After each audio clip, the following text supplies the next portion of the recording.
Jornalismo. Não. Lula foi à Ásia para visitar a Índia, onde está, e depois vai à Coreia do Sul. A participação dele na Coreia do Sul é exclusivamente voltada para comércio e também para negócios que ocorrerão a partir disso. É inevitável, aliás, que contratos sejam firmados, porque 300 empresários brasileiros seguiram com Lula nessa empreitada. Na Coreia, portanto, o assunto será investimento coreano no Brasil, em tecnologia, investimento coreano em áreas onde o Brasil tem muita dificuldade de desenvolvimento por falta de recursos, às vezes, mas também em outras vezes por falta de vontade, de prioridade, de decisão para que haja investimentos na área tecnológica.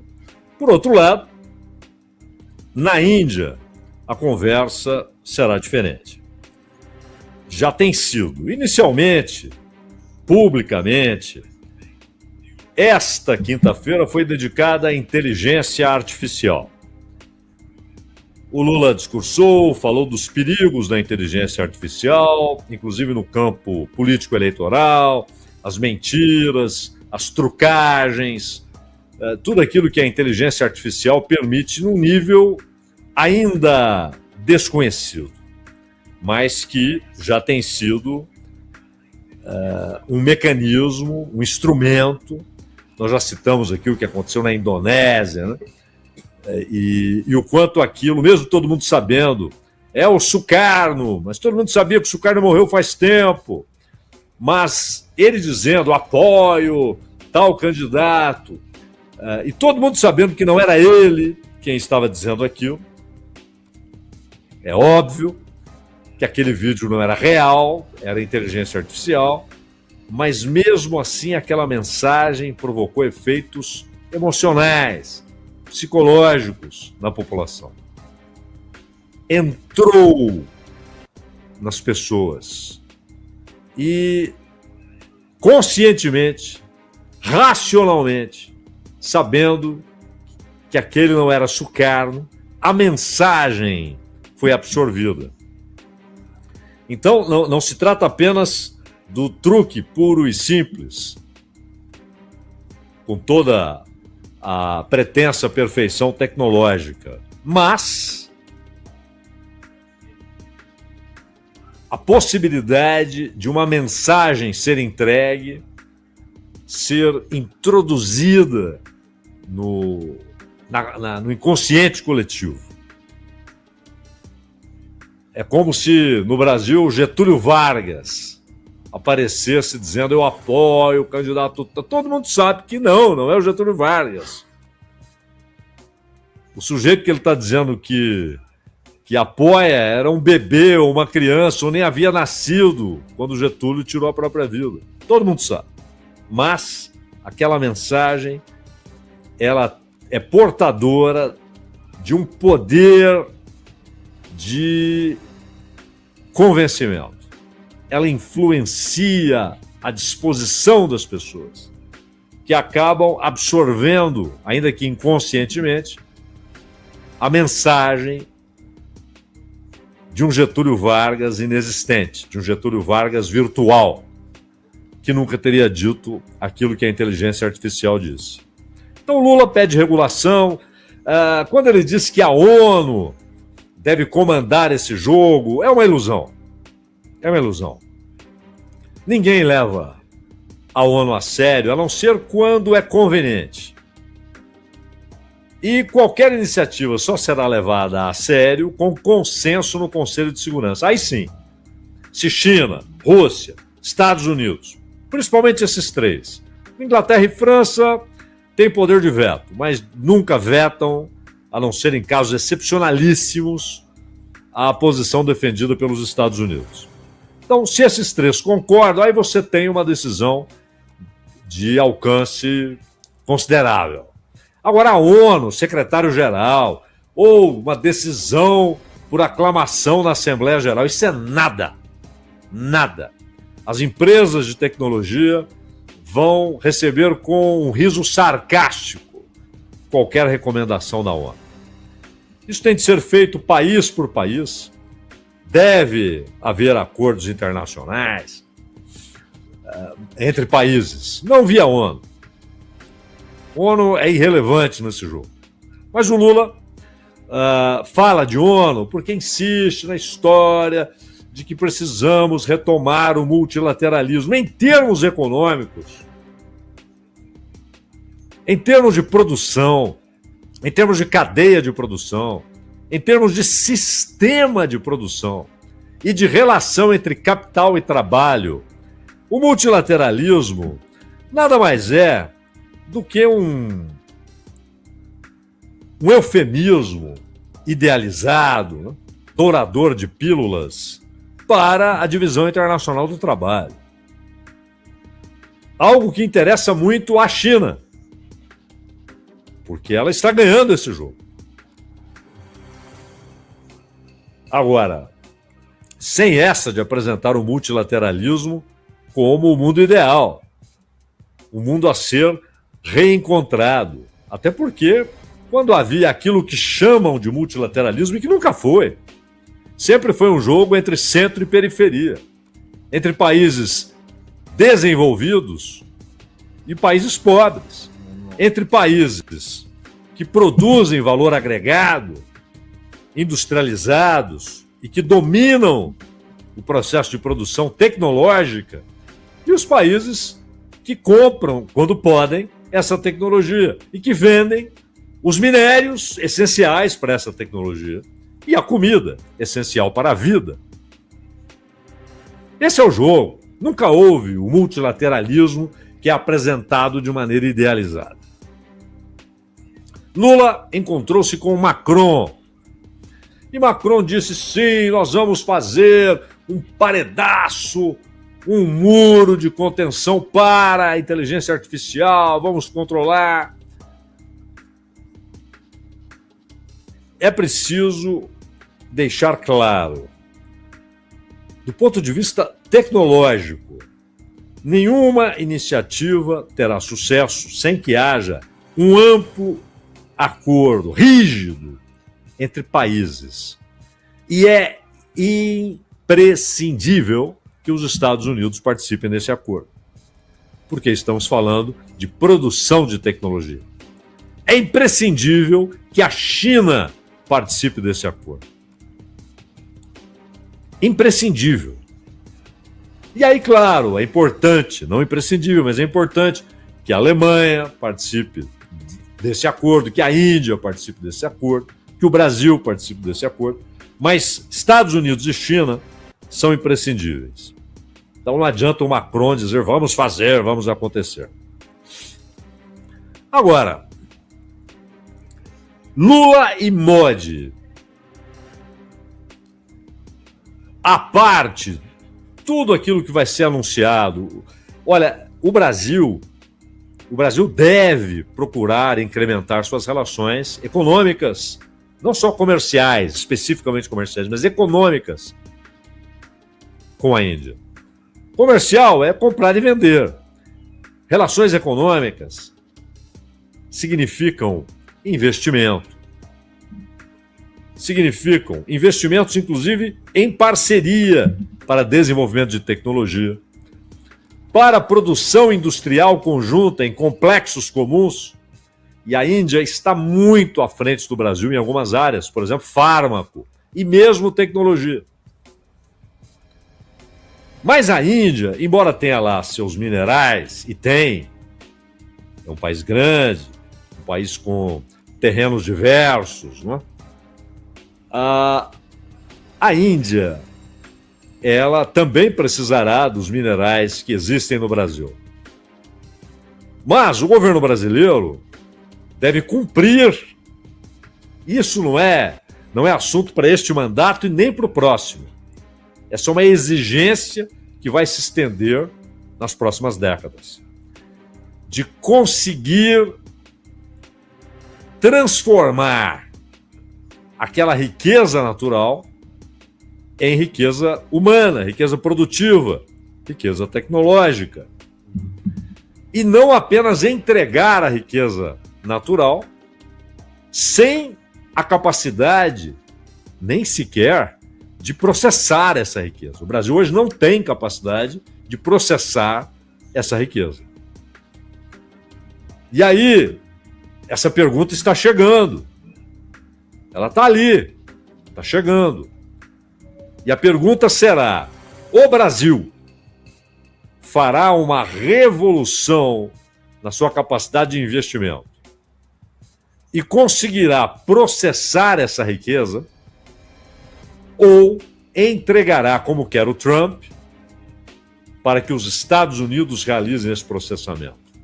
Ou entregará, como quer o Xi Jinping, à China, para que a China faça esse processamento? E nenhum país se aproxima da capacidade de processamento de minerais críticos e terras raras que a China tem. Essa capacidade de processamento, nem os Estados Unidos hoje se aproximam da capacidade de processamento que tem a China. A Índia é o único país daqueles que fundaram o BRICS, e aí também aqui entrou logo depois e fez o nome ir de BRIC para BRICS, a África do Sul, West de South, né? Pois bem, considerando Rússia, Índia, China e África do Sul, só a Índia tem superávites com o Brasil. Mesmo a China, o maior parceiro comercial do Brasil, a China, ela tem um déficit que provavelmente será superado pela China. Provavelmente a China passará a ter superávit.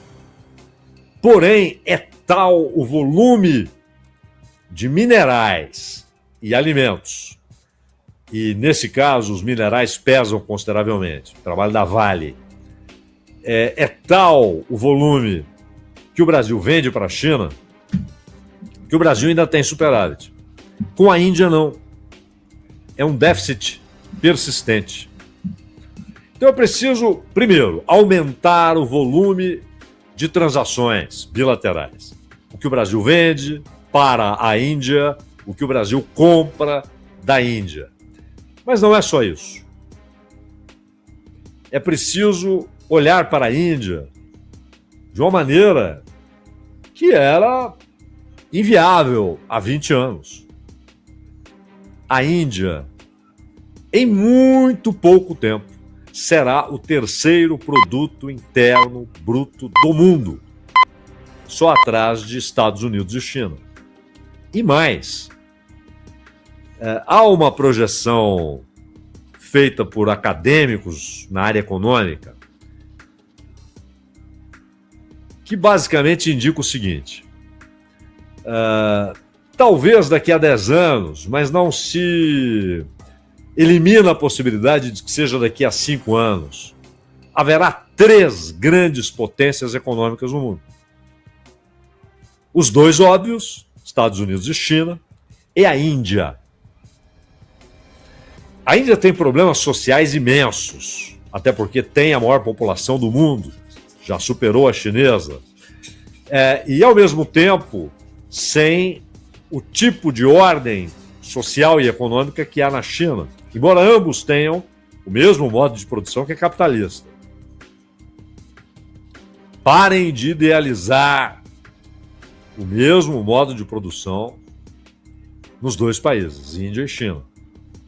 Porém, a Índia não tem mecanismos de compensação social, isso é muito sério, priorização de investimentos na área de habitação, de produção de renda, não tem a palavra prosperidade como meta de Estado, e não uma meta meramente retórica. Não tem.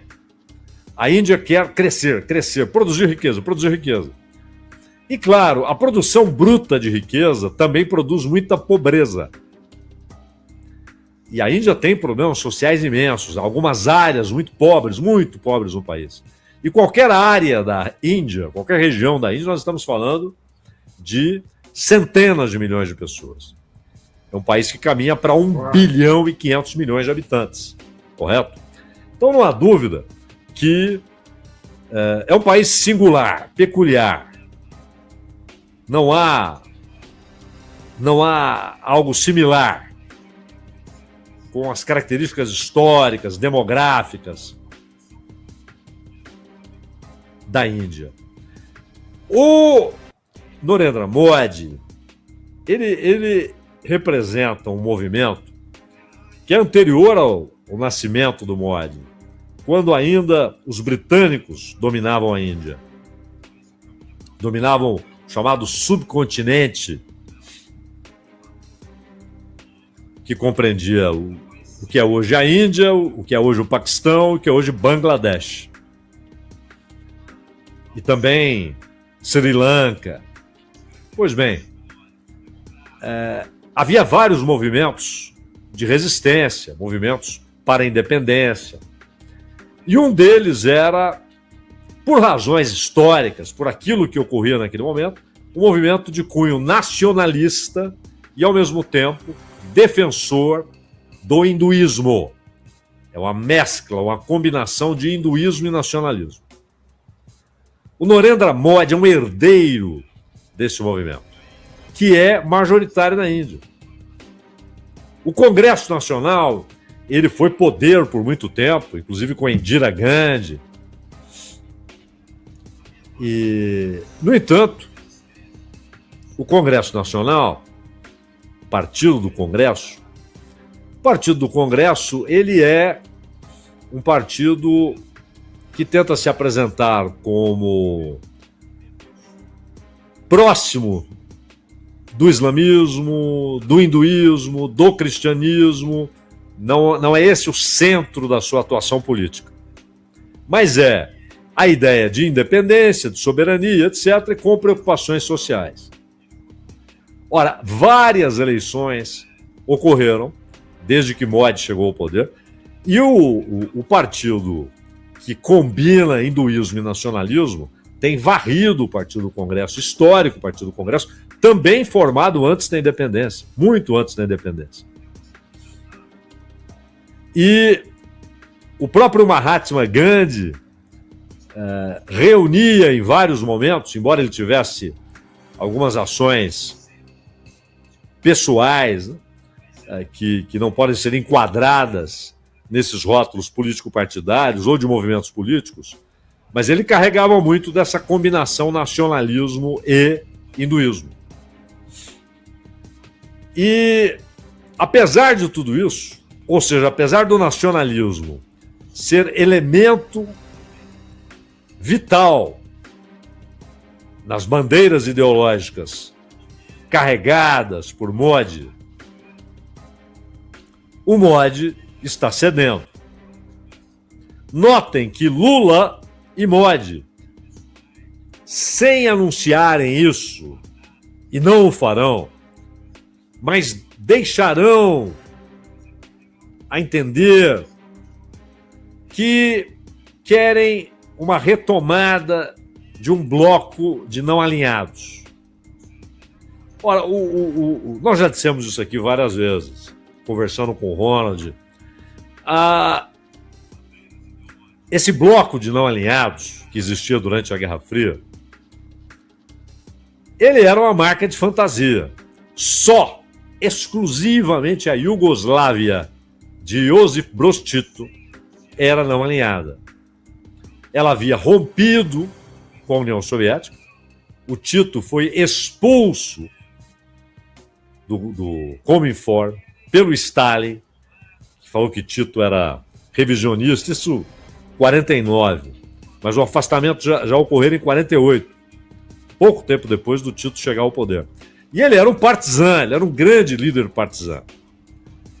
Ele foi fundamental para a unificação, de fato, da Iugoslávia. E as diferenças entre Eslovênia, Bósnia, Sérvia, Montenegro, Croácia, elas só reaparecem depois da morte do Tito. Ficaram ali, adormecidas, né? e acordaram depois da morte do Tito, explodindo em guerra. Muito alimentada, aliás, pelo Ocidente. Mas só a Iugoslávia era não alinhada. A Índia, nos tempos de Indira Gandhi, era alinhada, embora não formalmente, não gritasse isso para o mundo, mas era alinhada à União Soviética.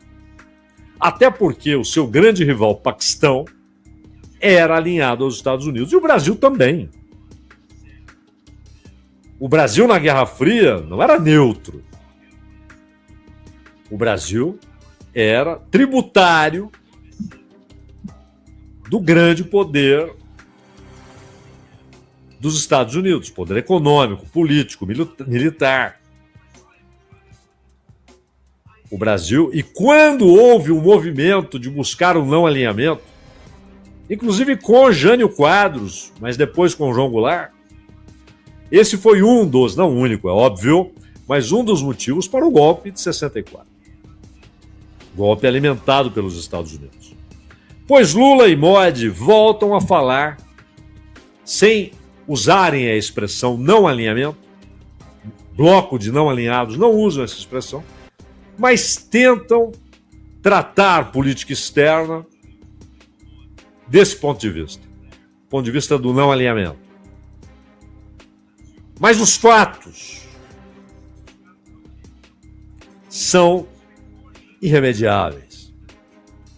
Eles não podem ser ignorados, abstraídos. A política do Brasil. E aqui, não é preciso retroceder ao governo Bolsonaro, que era de adesão passional aos Estados Unidos, né? De juras de amor à bandeira dos Estados Unidos e tal.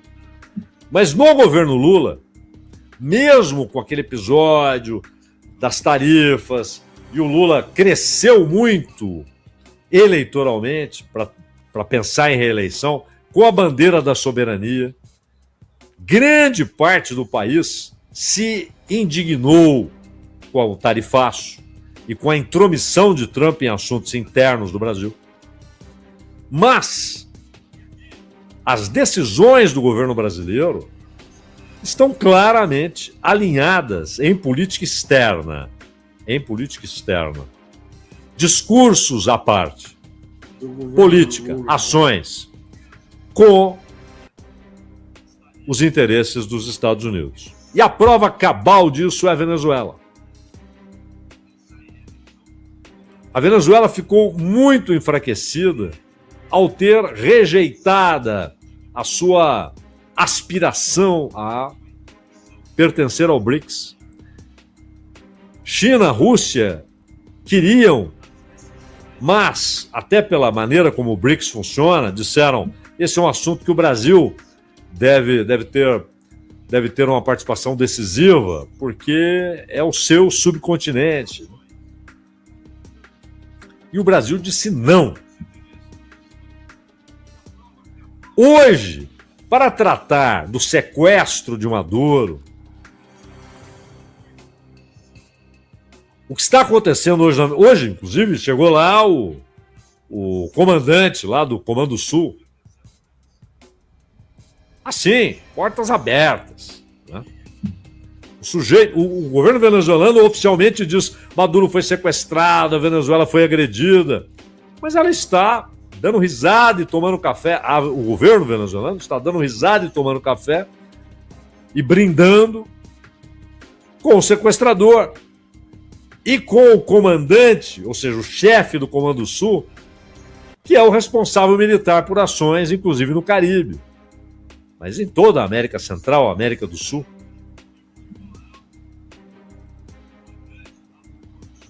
Ora, e o Brasil se guarda de, a não ser com não admitimos intromissões, agressões, América do Sul é o subcontinente da paz e tal, balela. Que paz? E o Brasil se protege atrás da fronteira e diz: não é assunto meu. Mas a eleição foi tratada como assunto do Brasil. exigindo atas, não admitindo nem aceitando os argumentos do Tribunal Eleitoral da Venezuela, mas não fez o mesmo quando a oposição denunciou fraude escancarada no Equador de Noboa. Porque os Estados Unidos não queriam ninguém criticando os votos dados a Noboa, questionando o processo eleitoral no Equador. É um alinhado. Não se meteu na ameaça feita por Trump aos eleitores argentinos, dizendo: ou deem maioria parlamentar ao Milei, ou eu tiro todo o dinheiro que eu pus aí, vocês estão... Aliás, ele usou uma palavra pesadíssima. Ele disse: o país de vocês estará morto. Inviável economicamente. Nada. Cuba. A agressão a Cuba hoje, ontem, há 64 anos, é permanentemente criminosa. Criminosa. E agora ela ganha tons, elementos de um ato genocida que está colocando em risco a vida de crianças, de idosos, de pessoas que precisam de uma internação hospitalar. O que ouvimos? Nada. Petro diz que ele e Trump têm em comum o amor pela liberdade. Petro! A que ponto, Petro? E a Índia? A Índia vai comprar mais petróleo do Brasil. Sabe por quê? Porque o Trump disse: parem de comprar petróleo da Rússia. E o Modi obedeceu. Onde está o nacionalismo? Que é uma das bases, um dos pilares do movimento ideológico de Modi. O outro é o hinduísmo. Onde está? Quando uma potência diz: pare de comprar. Você é um país soberano, você compra de quem quiser, você vende para quem quiser, por isso você é soberano. Se você não tem esses direitos, você não é soberano. Mas eu digo, não vai comprar petróleo da Rússia. E o Modi saiu procurando outros fornecedores. E aqui não importa o julgamento da questão russa, mas a obediência é imediata. Está, inclusive, colocando barcos e barcos no mar, procurando navios que levem petróleo do Irã para algum lugar. A serviço de quem? Dos Estados Unidos. Então, os fatos não só desafiam, mas desmoralizam discursos de não alinhamento, de soberania, quando esses fatos apontam em outra direção. Um alinhamento servil aos Estados Unidos.